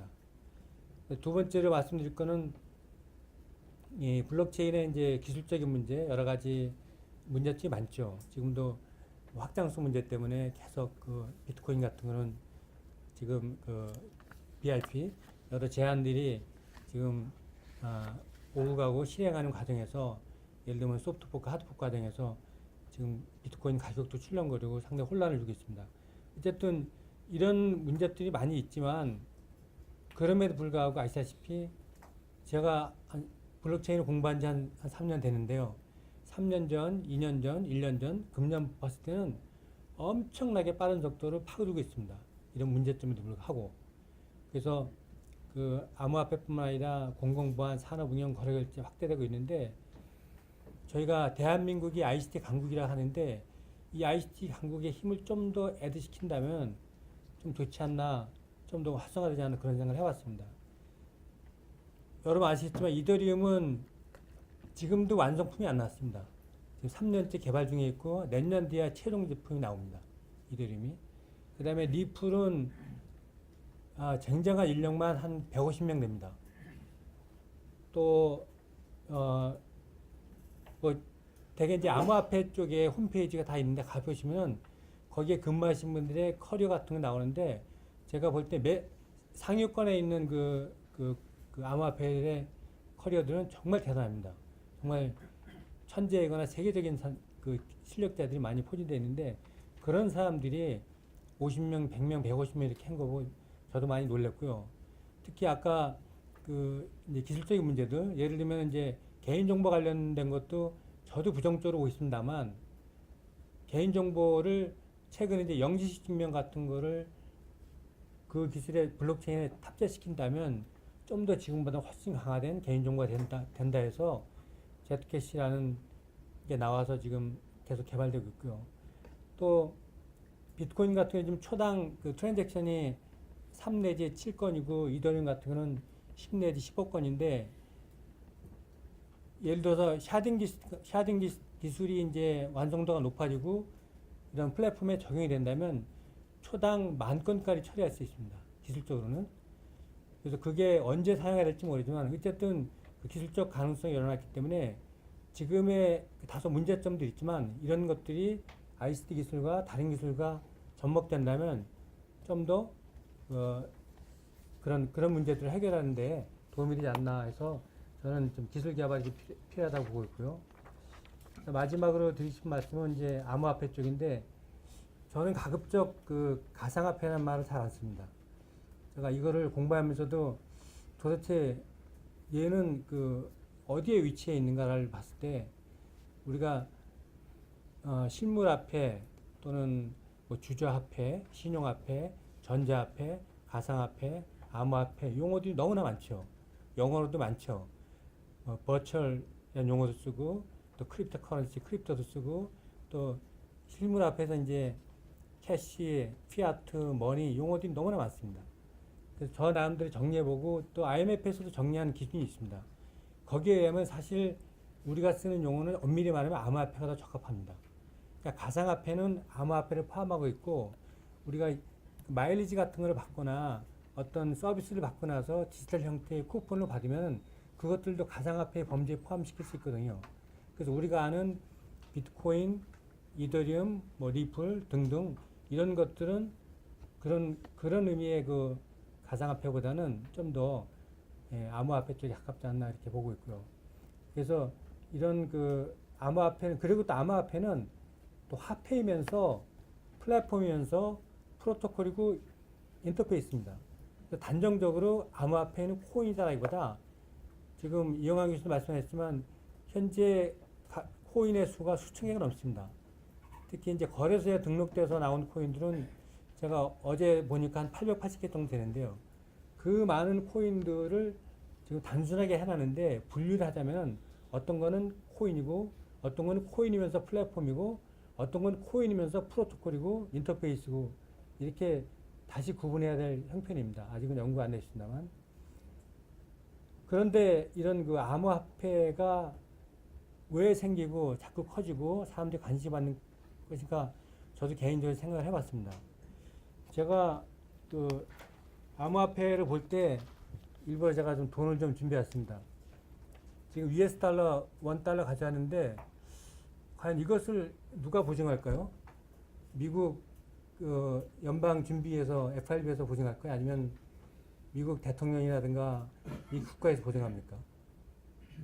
한국 돈도 마찬가지죠. 절대로 이 한국 국가나 또는 어떤 그 보증하는 기관이 없습니다. 여기에 딱 맞는 말이지만 유일하게 뒷면에 보면 In God We Trust라고 써 있습니다. 이거를 글자로 해석하면 하나님이 보증하는 걸로 해석할 수도 있거든요. 그러니까 국가가 보증하지도 못하고 은행도 보증하지 못하고 다행히 US 달러는 전 세계 기축통화로서 안정적이죠. 제가 한 10년 됐을 때 터키 가서 택시 타고 받은 돈입니다. 화폐 동그라미 몇 개죠? 엄청나죠. 짐바브웨에는 1조 가치도 있습니다. 이것도 다른 나라 화폐고요. 사실 이 세 가지 화폐가 다 똑같습니다. 다 천 원에 불과합니다. 제가 이렇게 국가별로 우리가 이제 신뢰하는 그런 통화정책, 또 경제정책의 수단으로서 통화정책 M&M도 쓰고 있는데 과연 이게 맞는 것인지 또 미국의 그 최근 10년 전에 그런 재정적자 또는 부동산 버블 때 그 고통을 양적 완화하는 걸 풀면서 상당량의 달러를 분명히 방출했는데 그게 표시가 사실 전 세계에 뿌려져 가지고 전 세계 국민들의 고통을 떠안았다고 보는 사람도 있거든요. 그런 면에서 봤을 때 저는 암호화폐는 In God We Trust가 아니라 In Proof We Trust입니다. 그래서 암호화폐의 증명 방식이 인증 방식이 뭐 말씀하셨지만 POW 또는 POS 또는 POI 또는 그 ZNP 다 P자가 답니다. 그 P가 프루프입니다. 그래서 언젠가는 이 암호화폐가 정말 초신뢰 사회를 가는데 이 P가 이 프루프가 정말 그 어떤 시스템으로서 완성이 된다면 좀 더 이렇게 이런 그 통화 정책이나 경제 정책이 좀 더 왜곡되지 않고 바람직하게 하지 않나 이제 이런 생각을 해봤고요. 그리고 최근에 이제 6월달에 얼마 안 됐죠. IMF에서도 각국 중앙은행과 금융기관이 그러니까 블록체인을 그 금융 쪽에서 바라볼 때는 DLT 기술이라고 그러죠. 디지털 레터 테크놀로지. 그러니까 DLT를 이제 적용할 때가 됐다라고 권고를 했습니다.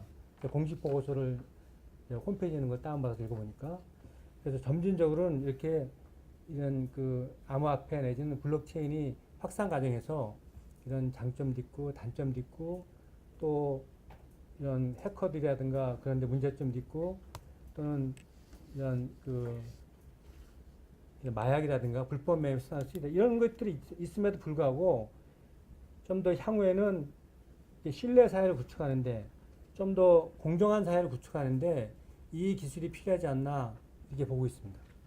이상입니다. 네.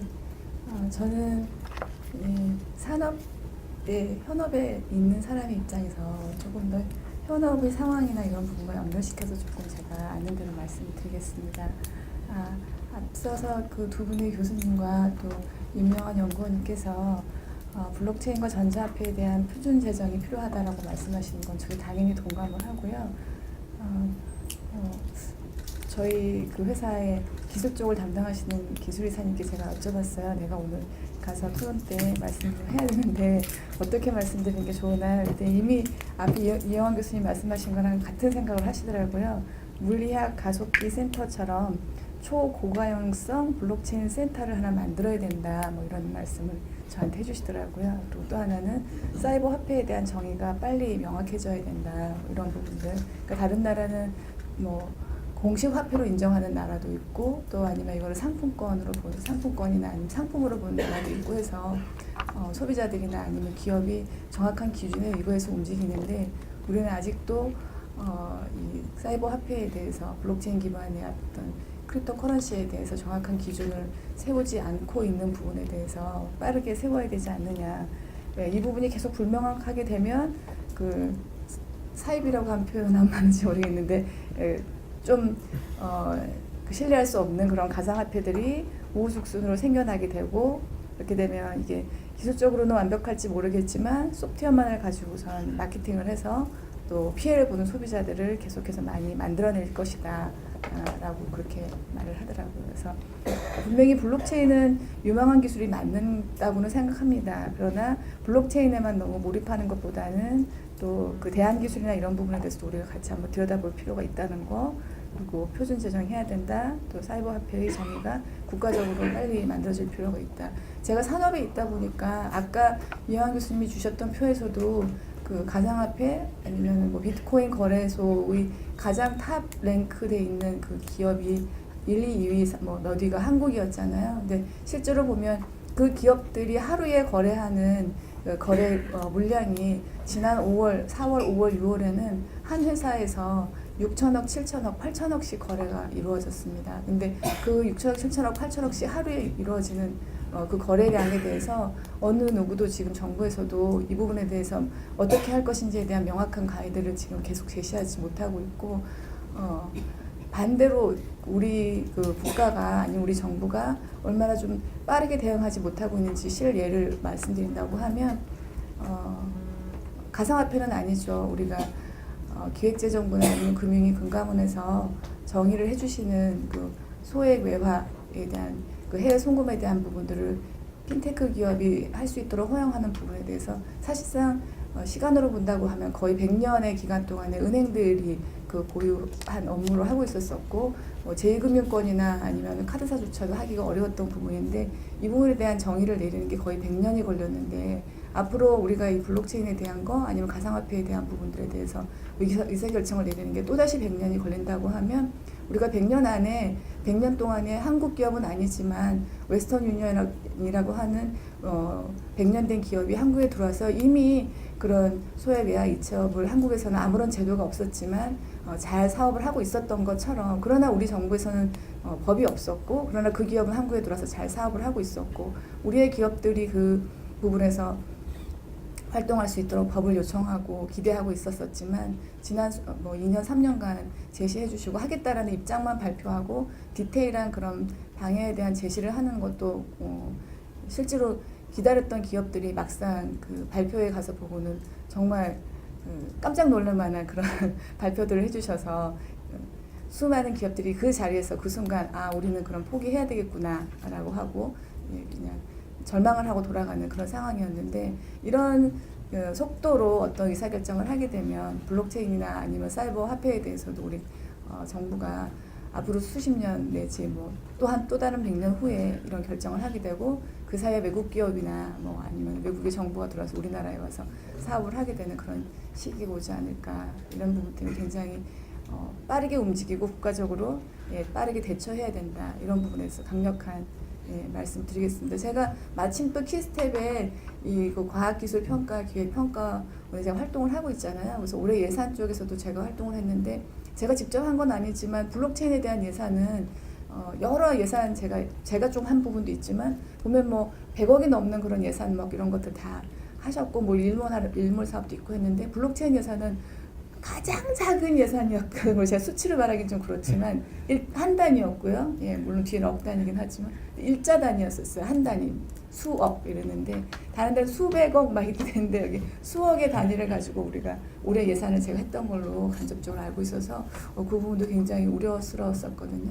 근데 그 블록체인에 대한 것도 그렇지만 빠르게 의사결정을 하는 부분은 예산이 없다 하더라도 우리가 이것도 시급성을 안다면 소액 매화 이체업에 대한 허가를 100년에 걸려서 하는데 거기에 돈 몇 억 들어가지 않을 부분도 이렇게는 느리게 아니면 아직도 확신을 못 가지는데 이 전자화폐나 블록체인에 대한 부분에 대해서 지금 우리가 이렇게 하고 있다고 하면 예, 앞으로 언제쯤 이게 결론이 날 것인가 그 사이에 얼마나 많은 소비자들이 피해를 입을 것이고 예, 하루에 수천억 하고 있는 전 세계 탑을 달리고 있는 그런 거래소들이 얼마나 안전하게 계속해서 이게 정말 제대로 된 자리를 잡을 것인지 아니면 또 그 리스트 안에 해킹당한 리스트 안에 우리나라의 그 거래소들이 리스트에 또 올라가게 될 건지 저는 그 부분에서 의문스럽기 때문에 예, 강력하게 우리가 이런 자리를 많이 만들고 빠르게 결정할 필요가 있다. 예, 이런 말씀 드리고 싶습니다.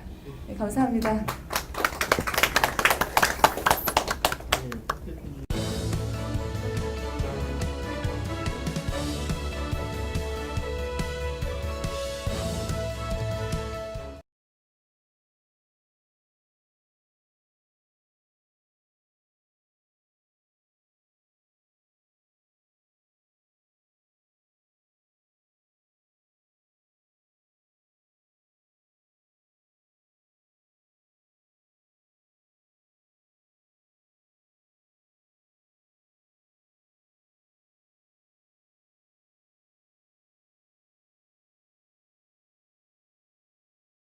하게 됩니다.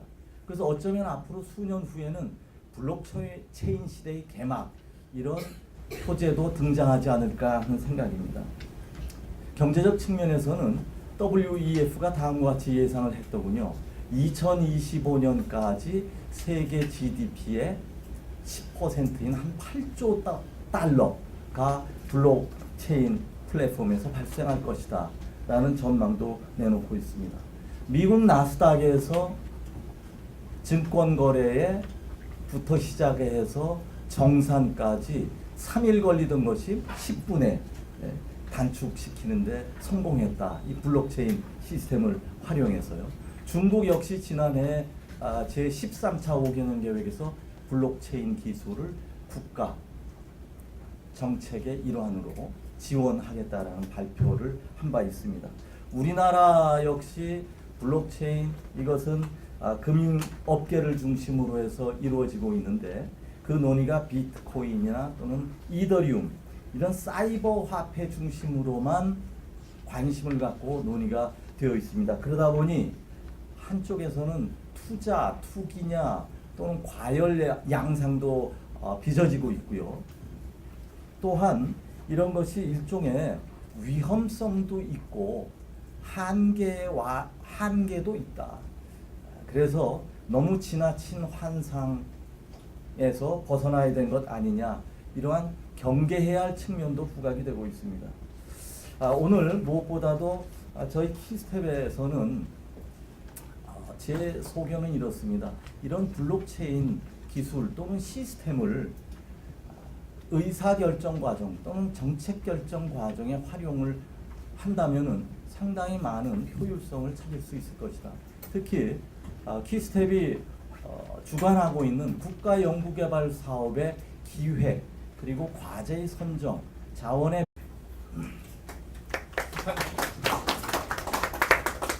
예, 이런 혹서기 그리고 또 휴가철인데 많은 성황을 이루어져서 감사드립니다. 우리는 요즘 어느 곳에 가든지 제4차 산업혁명 시대를 화두로 꺼냅니다. 사실 2016년 다보스 포럼, 우리가 알고 있는 세계 경제 포럼이죠. 에서 주제로 선택이 됐습니다. 그런데 의외로 올해 다보스 포럼의 주제는 무엇이었는가에 대해서는 우리가 잠시 좀 잊고 있다는 생각이 듭니다. 제4차 산업혁명이 기술과 산업 경제의 변화를 가져오는 논의라 한다면은 올해 다보스 포럼의 주제는 Responsive and Responsibility라고 하는 그런 리더십의 문제였습니다. 결국 소통과 책무의 리더십이었죠. 그런데 저는 요즘 이런 생각을 합니다. 트럼프 대통령의 등장이나 또는 우리 사회에서 지난 1년 동안 이루어졌던 사회와 정치적인 변화, 이런 것이 중앙에서 탈피해보자, 탈중앙이라는 측면도 있고, 또한 양극화와 그동안 누적된 불만의 표출 등등, 결국은 산업 경제와는 다소 동떨어져 있으면서 이 사회와 정치 구조를 바꿔보자라는 그런 의식이 싹튼 것이 아니겠는가. 그래서 오늘 우리가 논의할 이 블록체인의 문제도 어쩌면은 이것이 단순히 기술 또는 화폐의 한 종류, 이것을 떠나서 사회와 정치 구도를 바꾸는 동력의 원천이 될 것이다, 이런 생각. 휴가를 갔다 왔는데 제가 저 슈퍼맨 장난을 되게 좋아합니다. 그래서 슈퍼맨 그 비치에 좀 들어가가지고 슈퍼맨 장난을 이렇게 슈퍼맨 이러면서 날르는 걸 열심히 했는데, 날르다 보니까 제가 지갑을, 수영복이 요즘 주머니 있는 수영복이 있어서 수영복을 수영복에다 지갑을 그 주머니에다 넣었다가 그냥 지갑이 그냥 물에 쓸려 들어갔어요. 그래갖고 우리 집사람한테 이거 슈퍼맨 하지 말라고, 그런 지저분한 거 하지 말라고 야단을 무시무시하게 많이 맞았거든요. 근데 야단을 맞고 나서 제가 그 아이디 바꾸는 작업이 얼마나 어려운지요. 정말 이상하게 온갖 때 다 걸리더라고요. 근데 어제 짜잔 그러고 제 지갑이 도착을 했습니다. 그 중문 그 비치에 그 떨어뜨린 바닷물에 떨어뜨린 지갑이 어제 기적적으로 돌아왔습니다. 그게 신뢰 시스템입니다. 신뢰 시스템. 우리 사회가 주는 신뢰 시스템이 슈퍼맨 필요 없이도 신뢰를 할 수 있는 사회가 되면 참 좋겠다 하는 게 늘 우리의 바람이 아닙니까? 그죠? 슈퍼맨은 언제 나타나냐면은 공중부수 전화 부스에서 나타나는 게 아니고 실제로 우리 평소에 위기가 발생하면은 나오는 거 아닙니까? 우리 사회에 신뢰를 주는 시스템을 어떻게 빌드할 거야 하는 고민이 블록체인에서 시작될 수 있다 하고 제가 오늘 말씀을 드리려고 합니다. 그래서 그게 여러분들한테 지금 오늘 첫 번째 들리는 메시지입니다. 제가 말씀드리려고 하는 것은 블록체인의 신뢰 구조를 가져올 수 있는 시스템으로서 블록체인 시스템에 대해서 설명을 하려고 합니다. 그런데 우리가 하려고 그러는 건 그거보다 먼저 하려고 그러는 돈 버는 얘기부터 먼저 해야죠. 그죠? 배분, 평가 시스템 전반에 이 블록체인 시스템을 활용한다면은 투자 효율성뿐만이 아니라 향후에 우리가 그동안 목매 그리던 연구개발 투자에 대한 성과가 너무 낮다라고 하는 이 부분도 어느 정도 극복해낼 수 있지 않을까 하는 생각을 하게 됩니다. 오늘 발제를 해주실 우리 차의과대학교의 융합경영대학원 이영환 부원장님께 감사드리고요. 또 토론자로 참석해 주신 고려대학교의 김영준 교수님, 또 헤이게이트의 박소영 대표님, 잠시 일 때문에 좀 늦으신다고 하셨습니다. 그리고 에트리 한국전자통신연구원의 임명환 박사님께 감사의 말씀 드리면서 오늘 우리의 논의가 또 새로운 시대의 변화를 가져오는 계기가 되기를 바라면서 이만 말씀을 끝내겠습니다. 감사합니다. 제가 오늘 이렇게 정말 이런 자리에 나와서 이렇게 설명드리게 된 거, 블록체인에 대해서 설명드리게 된 거에 대해서 정말 영광으로 생각합니다. 그래서 오늘 여러분들이 가져가실 키워드는 블록체인하고 연결돼서 죄송합니다. 블록체인하고 연결돼서 블록체인이 주는 신뢰 시스템에 대해서 이제 여러분들이 좀 이해를 하고 가셨으면 좋겠어요. 여러분들 슈퍼맨 좋아하세요? 슈퍼맨이 어느 혹성에서 왔는지 혹시 아세요? 아세요? 그렇죠, 그렇죠. 크립톤. 우리 슈퍼맨 매니아들은 그거 알잖아요. 크립톤에서 왔다. We are Kryptonians 이러고서는 우리 크립톤에서 온 사람들이야 이러고. 요즘은 슈퍼맨이 잘 안 나옵니다. 왜냐면 공중전화 부스가 없어가지고 공중전화 부스에 들어가서 그 옷을 갈아입어야 되는데 한 바퀴 돌아야지 옷이 갈아입히거든요. 근데 공중전화 부스가 없어요. 지지난주에 제가 제주도에 그 돈 버는 얘기 해야 되는데 요즘 비트코인 좀 사셨어요? 저는 비트코인 샀다가 작년에 1200불일 때 팔고 나왔어요. 근데 이게 3000불 될 줄을 누가 알았겠어요? 너무 아쉬워요. 너무 아쉬워요. 그것도 뭐 제가 투기 목적으로 샀다기보다 학문적인 욕구에 의해서 학문적으로 이게 도대체 어떻게 이게 되는 거야 좀 알고 싶어가지고 사고 팔고를 좀 했는데 1200불, 1300불 이렇게 올라가다가 갑자기 800불로 떨어지더라고요.